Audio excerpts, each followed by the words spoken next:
গ্রামের মধ্যে আসলাম এক জায়গায় বেড়াতে, দেখেন এই যে দেখেন কি সুন্দর ট্যাংরা মাছ ধরে আনছে পুকুর থেকে, কি সুন্দর। হ্যাঁ এই মামা, এই ট্যাংরা মাছ কি আপনার পুকুরের?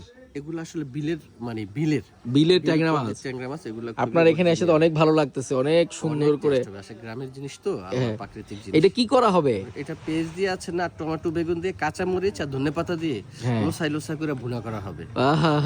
আরে আপনারা যারা কোরবানিতে গরুর মাংস খাইতে খাইতে মানে অস্থির হয়ে গেছেন, দেখেন আমার মামা আমার জন্য কি করছে, দেখেন আরো ধরতেছে এই যে মাছ। হ্যাঁ আরো ধরতেছে। উফ